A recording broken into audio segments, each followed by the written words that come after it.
So let's start the topic. Articles 315 to 323, 315 से लेकर के 323 के जो आर्टिकल्स हैं, these articles are very very important for your prelims exam. You need not to prepare these articles for your mains exam. Mainly these questions are asked in the prelims exam. Now what is the nature of the questions asked in the prelims exam? किस प्रकार के question पूछे जाते हैं? Those questions are very very technical in nature and sometimes very simple in nature. Okay, so what you have to do in these articles, you will have to understand the Bayer Act very, है ना, and you will have to read the Bayer Act very carefully and very technically. You will have to see the words, specifically words कौन कौन से use किए जा रहे हैं इसमें, and what is the difference. उन वर्ड्स की टेक्निकलिटीज को आप लोग समझ लेंगे, फिर आप क्वेश्चंस कर पाएंगे. तो first of all understand the Bayer Act. Secondly, and keep in mind each and every term in the Bayer Act use here, otherwise you can be confused by the examiner sir in your exam. So please be careful. Now we will start with the article 315. कई बार मैं I speak section, okay, so please correct yourself. It is what I mean this is article. Sometimes it's not possible to keep in mind section article because in majority of the cases I am teaching you sections, so take care of this. When I am saying in the constitution, it is section means article, so even if I pronounce section somewhere, so please correct that yourself. That will be the meaning of the article होगा. अगर मैं section बोल जाऊँ तो section को ना मान करके आप ये मानेंगे कि मैं बोल रहा हूँ क्या, आर्टिकल बोल रहा हूँ. तो आर्टिकल 315 से लेकर के 323 का जो सेगमेंट है ये आपके लिए बहुत महत्वपूर्ण हुआ आपके प्रीलिम्स के एग्जाम के लिए. ठीक है, अब हम लोग मूव करते हैं प्लीज टू आर्टिकल 315. तो keep on tracking the slides, and आपको क्या करना है, जिस प्रकार से मैंने आपको हाईलाइट किया Bayer Act को, you should highlight your Bayer Act and write before prelims there. वैसे के वैसे याद कर लीजिए, आपका कल्याण निश्चित है. तो let's move to the article 3152. Let's go to the slide of this 315. Please say this. Please go to the slide of 315. This is what article 315. It says public service commissions for the union and for the state. This can be a question for prelims. This is not the article 315 is dealing with the public service commissions not only for the union but also for the state. Very simple, I need not to explain it. Now come to the language of this 315. What is the language? You read it along with me. See, subject to the provisions of this article. Please see this. ये क्या लिखा है यहाँ पर, ये इसको समझिए इस बात को. This is article. Subject to the provisions of this article. Here it is what? It is not subject to the provisions of this constitution, of the constitution. It is not subject to the provisions of the of this part. It is what? Subject to the provisions of this article. समझ में आ गई बात? आगे चलते हैं. There shall be a public service commission for the union. A public service commission for the union. There shall be a public service commission for each state. And now you can see this like this is. यहाँ पे समझिए, subject to the provisions of this article क्यों लिखा है इन लोगों ने? क्यों? Because 315 में you will see there is a provision for joint state public service commission, and 3154 में you will see UPSC working for the state. तो इन 315(2) के लिए, 315(4) के लिए इन्होंने लिखा है यहाँ पर subject to the provisions of this article. ठीक, अब क्या लिखा है इसी को, क्योंकि मैजिक स्लाइड है इस स्लाइड को मैंने इस स्लाइड में चेंज किया आपके लिए. There shall be a public service commission for the union and a public service commission for each state. अब इसको आप समझ लीजिए अच्छे तरीके से, क्या है इसका मतलब. सी दिस साइड नाउ. देखिए क्या मतलब इस बात का, कहाँ से क्वेश्चन आएंगे. बहुत कोई कॉन्सेप्ट नहीं है. There is no concept as such and you need to be objective. एक बगले की तरह से देखना है इसमें कि आपको क्वेश्चन कहाँ से आएंगे. तो what is the mandate of 315? Mandatory है ये. It is mandatory to have a union public service commission. Okay, public service commission for the union and public service commission for the each state. प्रत्येक राज्य के लिए एक public service commission, union के लिए एक पब्लिक सर्विस कमीशन होगा. There shall be a public service commission. क्या लिखा है, देखो लैंग्वेज क्या है, दोबारा पढ़िए इसको, देखिए अब क्या है, देखिए there shall be a public service commission, shall be a, ऐसे ही स्टेट के लिए है, तो यूनियन के लिए और स्टेट के लिए एक एक पब्लिक सर्विस कमीशन लेना होना अनिवार्य होगा। अभी पब्लिक सर्विस कमीशन है क्या, समझिए इस बात को। आप लोग जुडिशियल एग्जाम दे रहे हैं तो there is a body, you will see the always notifications are issued by the public service commission, public service commission ही आपको वो notification issue करते हैं। तो आपके अपॉइंटमेंट की, आपके एग्जामिनेशन की जितनी भी फॉर्मेलिटीज हैं वो सारी फॉर्मेलिटीज कौन पूरी करता है, वो करता है public service commission. Not only for the judicial services, बस सिविल मतलब आर्म फोर्सेस को छोड़ करके बाकी जितनी भी अपॉइंटमेंट्स हो सकती हैं वो सारे अपॉइंटमेंट्स की जो प्रक्रिया है वो सारी कौन करता है, पब्लिक सर्विस कमीशन करता है। It may be in the field of engineering, it may be field of anything related to in the civil field. Civil का मतलब यहाँ पर हुआ in the context of armed forces, है ना, उसके कंटेक्स्ट में देखेंगे आप लोग ये। तो क्या वो मैंडेटरी हो गया, 315 में क्या कहा कि एक होगा, अनिवार्य होगा, लेकिन पहली लाइन है subject to the provisions of this article, means within this article ही इस बात के एक्सेप्शन दिए हुए हैं कि कब कब नहीं भी हो सकता, कब, क्योंकि ये जो आपकी रिक्वायरमेंट है कि public service commission for each state, there must be a public service commission for each state, this is the general rule, but exceptions are given in what, in 3152 कि कहीं पर ज्वाइंट पब्लिक सर्विस कमीशन भी हो सकता है। ये कई बार ऐसा भी हो सकता है कि UPSC is working for a state, तो इसकी लैंग्वेज याद कर लीजिए, क्वेश्चन आने की संभावना यहां से कम है, 315 की क्लॉज 1 से कम है। अब हम आगे बढ़ते हैं। This is what to or more states may agree that there shall be one public service commission for that group of states. समझ रहे हैं बात? तो टू और मोर स्टेट्स, कितने, दो या दो से अधिक स्टेट्स, मे एग्री, सहमत हो सकते हैं, that there shall be a one public service commission for that group of states. It means they are talking about the joint commission की बात कर रहे हैं कि दो या दो से अधिक की हो सकता है। जैसे जो ये नॉर्थ ईस्ट के स्टेट्स में छोटे छोटे स्टेट्स हैं, नागालैंड, मणिपुर, ऐसे ऐसे छोटे छोटे स्टेट्स हैं, वो एग्री कर सकते हैं कि भाई हम सबके लिए एक ही पब्लिक सर्विस कमीशन हो जाए, तो that will be better case. तो उसके लिए प्रोविजन कहाँ पर दिया हुआ है, 315 की क्लॉज 2 में। क्वेश्चन कहाँ से आएगा, इसके अगले पार्ट से आएगा, ये क्लॉज 2 का नेक्स्ट पार्ट पढ़िए आप ये। And if a resolution to that effect is passed by the house or where there are two houses by each house of the legislature of each of those states, then क्या होगा, parliament may by law, इसको याद कर लीजिएगा, may by law provide for the appointment of joint state public service commission। समझे आप, नहीं समझे आप? ठीक, इसको देखिए आगे, refer to in this chapter as joint commission to serve the needs of those states. इसको अब आप समझ लीजिए कि क्या मामला है। देखिए मेरी तरफ देखिए बाबू, है ना। नाउ क्वेश्चन प्रीलिम्स का बनेगा कैसे, which article talks about the joint public service commission. तो दिस इज 315 क्लॉज 1, 315 क्लॉज 2, 315, इस तरीके से 1 2 3 सब क्लॉजेस में से क्वेश्चन पूछेंगे आपके। Then don't forget this is 31 clause 2, joint public service commission की बात कहाँ कही गई है, यहां पर कही गई है, 315 की उपधारा 2 में की गई है। कर लेंगे आप लोग।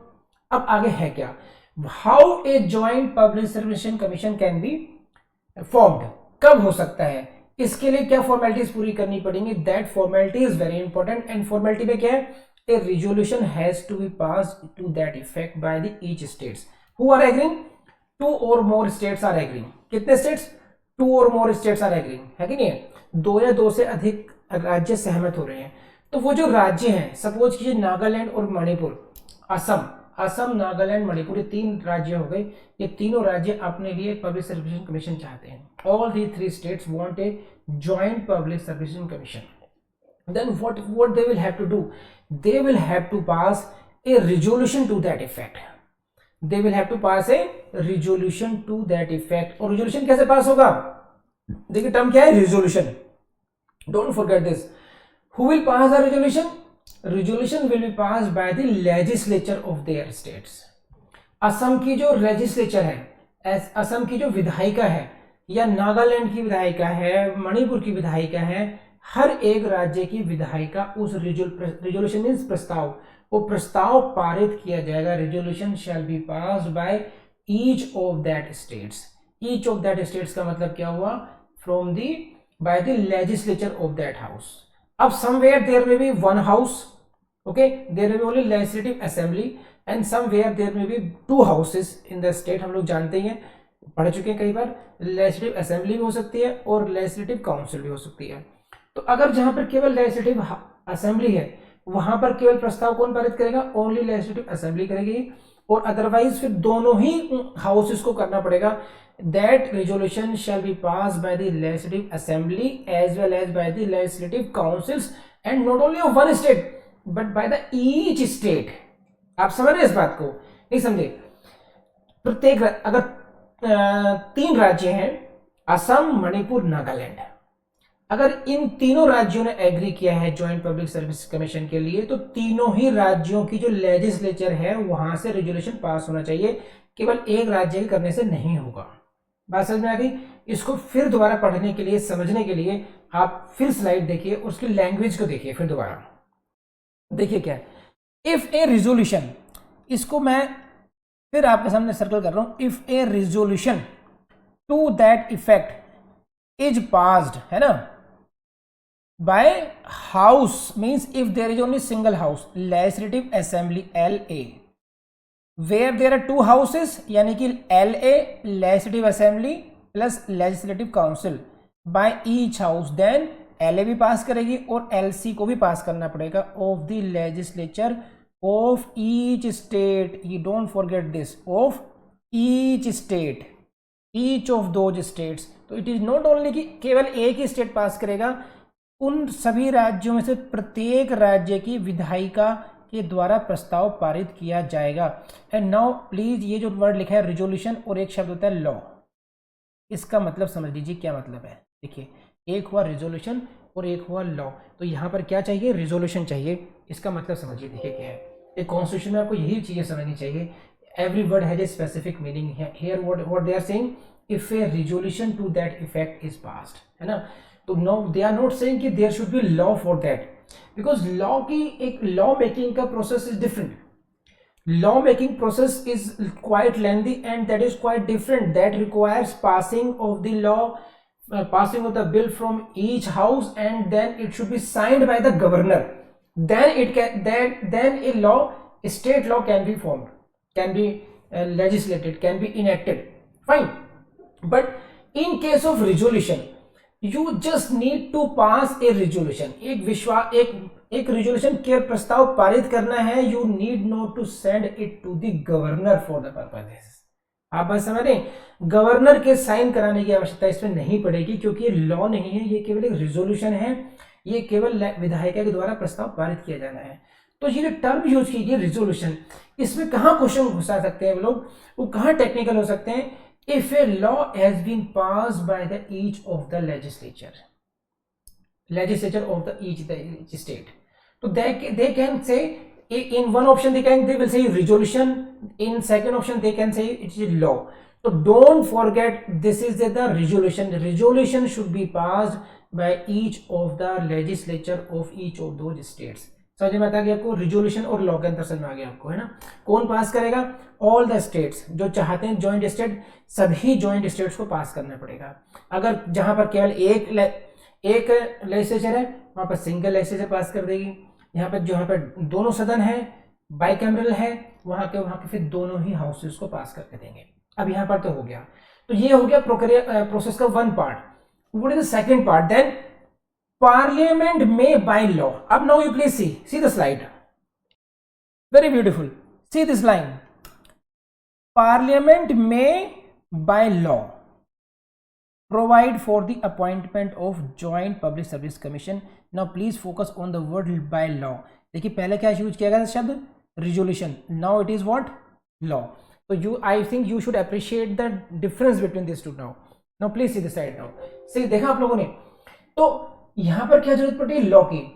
Resolution was passed by the each state on the basis of those resolutions, जो रिक्वेस्ट सभी स्टेट्स की आ गई, that request was has come to the now parliament, parliament के सामने रिक्वेस्ट आ गई, and now parliament will say what, now parliament will make a law, parliament will not pass any resolution, are you getting it or not? Simply, here Parliament will make a law for the appointment of the Joint Public Service Commission, and this is the technicality in this. This is called Joint Public Service Commission. कौन सा article है? 315 clause 2 है. What is the process? First step, passing of a resolution by the state. Second step, passing of a law by the Parliament. समझ गए? Then this it means what? I can say like this, joint commission, joint public service commission can be appointed on the basis of the law made by the parliament, which law is made on the basis of the resolutions passed by the each state which are requesting for the joint public service commission. तो आपको बात समझ में आ गई अभी? तो ये हुआ 315 का क्लॉज 2, यहाँ के जहां से मैंने आपको हाईलाइट किया, ये गोल एनसर्कल किया है, गोल किया है, यहाँ से सभी जगह से you can write P for prelims, resolution पे P for prelims, joint public service commission P for prelims, and again legislature वाले पॉइंट पे P फॉर प्लिम्स। यहाँ इन सभी पॉइंट से आपको प्लिम्स से क्वेश्चन देखने को मिलता है। My duty is over for this part now. Now come to the next, this is not very important, I will just read it now. Any such law means any such law कौन सा? Parliamentary law, parliamentary law for what? For joint JPSC, joint public service commission के लिए। तो any such law as aforesaid may contain such incidental and consequential provisions as may be necessary or desirable for giving effect to the purposes of law. तो this is not important for your exam, लेकिन मैं समझा देता हूँ। incidental and consequential provisions होंगे, इसका क्या मतलब है? जब कोई लॉ बनाया जाता है तो उसमें क्या होगा? Now hereby a joint public service commission shall be established, ठीक है? But for that purpose, to appoint that, कहाँ उसकी सीट होगी, कहाँ उसका ऑफिस होगा, और बहुत सारे जो उसके related to that public service commission के प्रोविजंस होंगे, इंसिडेंटल एंड कॉन्सिक्वेंशियल, वो सारे प्रोविजंस उस लॉ में हो सकते हैं। बस it is not important for your exam, but it's very natural.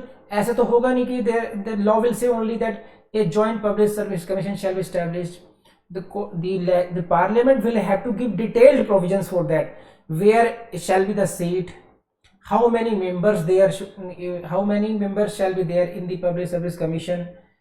Are you getting this point? So regarding expenditure, regarding so many things, all the provisions shall be there in the law. Now come to the next part. This is very important. Public Service Commission UP for the union, that is means UPSC.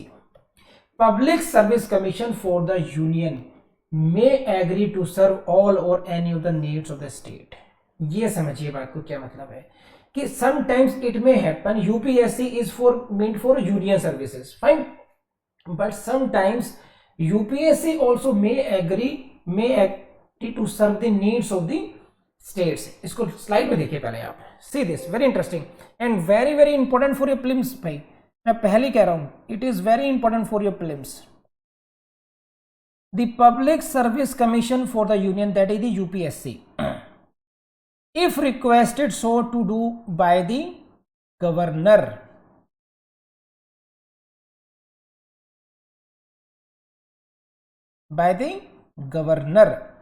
with the approval of the president,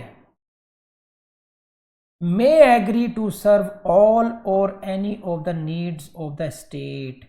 इसको समझ लीजिए, आपका कल्याण हो जाएगा। मेरी तरफ देखिए आप लोग, देखिए क्वेश्चन यहां से आएगा यूपीएससी, पहला question, whether UPSC can fulfil the demands, fulfil the need of a state और नॉट। किसी राज्य की किसी जरूरत को पूरा करने के लिए क्या यूपीएससी भी योगदान दे सकता है? Whether UPSC can act for state, answer is yes, it can. और ये भी हो सकता है कि राज्य का कोई हो ही ना स्टेट और यूपीएससी ही करे, और देखिए क्या है, all or any of the needs of the state may be served by the UPSC. लेकिन when एंड जो इस when के क्वेश्चन के आंसर में ही आपका प्रीलिम्स से क्वेश्चन छुपे हुए हैं. And this is UPSC. देखिए मैं इसको आपको स्लाइड में दिखाता हूं. यहां से क्वेश्चन आएगा, if requested so to do by the governor with the approval of the president. और यहीं से प्रीलिम्स से क्वेश्चन आएगा, यहां से क्वेश्चन आएगा with the approval of the president. कह देंगे आधी लाइन बताएंगे आपको, वो आपको उसको कंप्लीट फ्रेज याद करना है. If requested so to do by the governor and with the approval of the president, यहां से क्वेश्चन आएगा. Then UPSC may agree to serve all और any of the needs of a state. और यहीं से क्वेश्चन बनेगा, समझ लीजिए दोबारा इसको. तो देखिए क्वेश्चन कहां से आएगा कि यूपीएससी कब स्टेट की नीड्स को पूरा करेगा. When it is requested so to be by the governor. यहां पर जाकर के गवर्नर का रोल आया 315(4) में. It must be the request of the governor and then it shall be approved by the president. There is no role of parliament here. There is no role of state legislature here.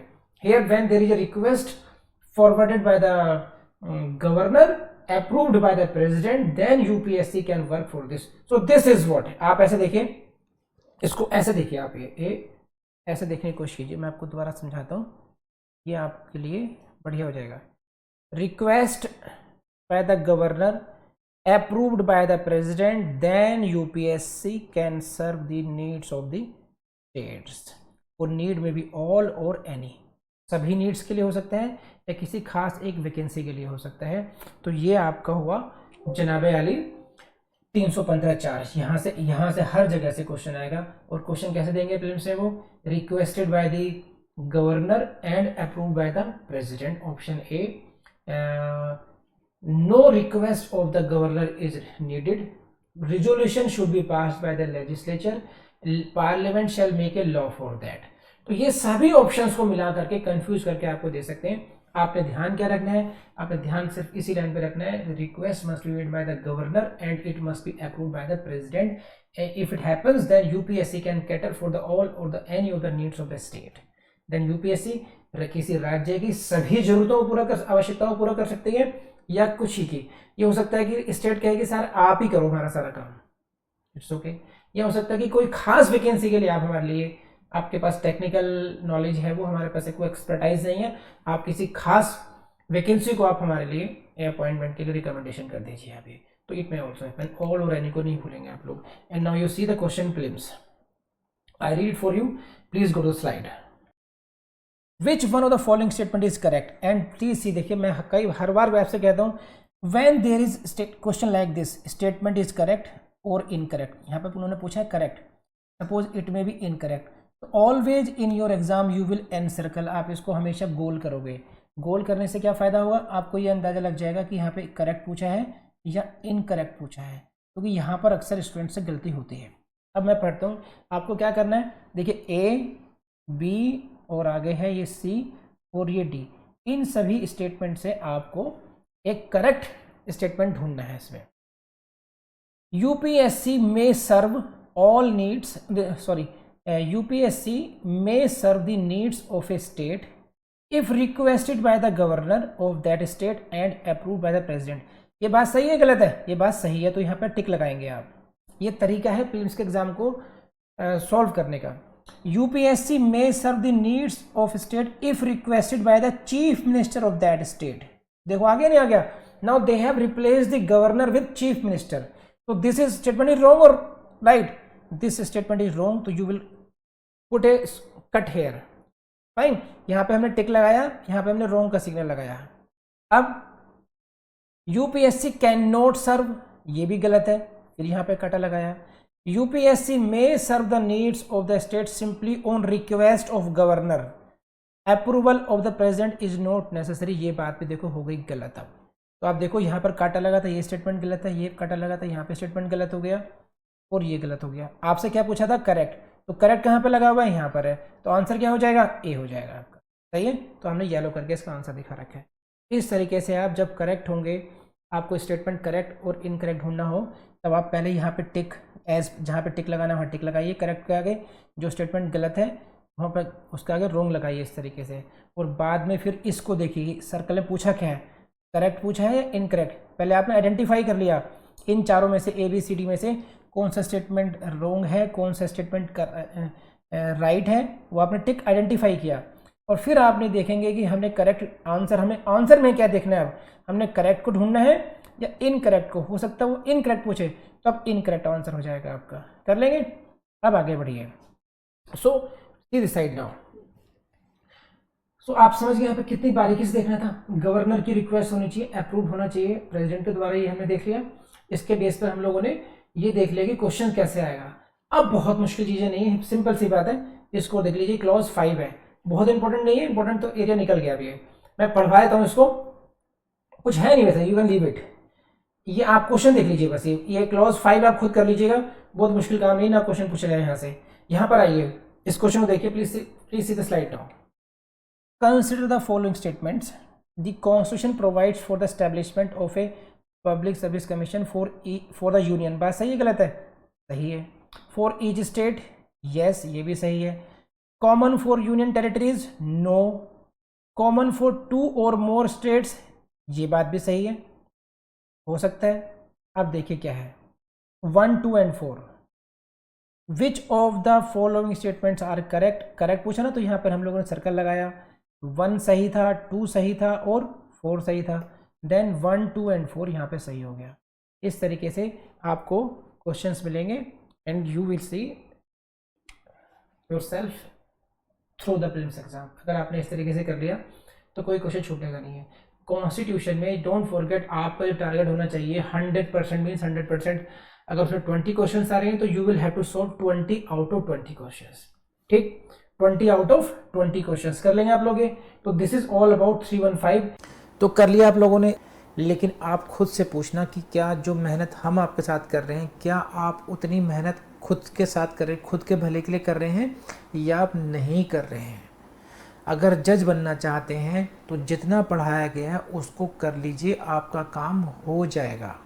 कुछ भी नहीं छोड़ा है, जो भी YouTube में के द्वारा किया जा सकता है। यूट्यूब की अपनी लिमिटेशंस है, देखिए इंटरेक्टिव नहीं हो सकते हैं, आपको प्रैक्टिस नहीं करा सकते हैं, आपके साथ बहुत सारे जो टास्क हो सकते हैं वो नहीं करा सकते हैं। लेकिन जो लेक्चर के थ्रू जितना भी हम लोग हेल्प कर सकते हैं आपकी, वो पूरी तरीके से हेल्प की है, 100% कमिटमेंट के साथ में की है। नोट्स हमने सारे वेबसाइट पर दे दिए हैं, नोट्स हमारी वेबसाइट पर जाइए, वहाँ से आपको नोट्स मिल जाएंगे आपको। तो इतना काम ज़रूर कीजिएगा, हमारी वेबसाइट को एक्सप्लोर कीजिएगा, ऐप को ज़रूर एक्सप्लोर कर लीजिएगा। Thank you very much.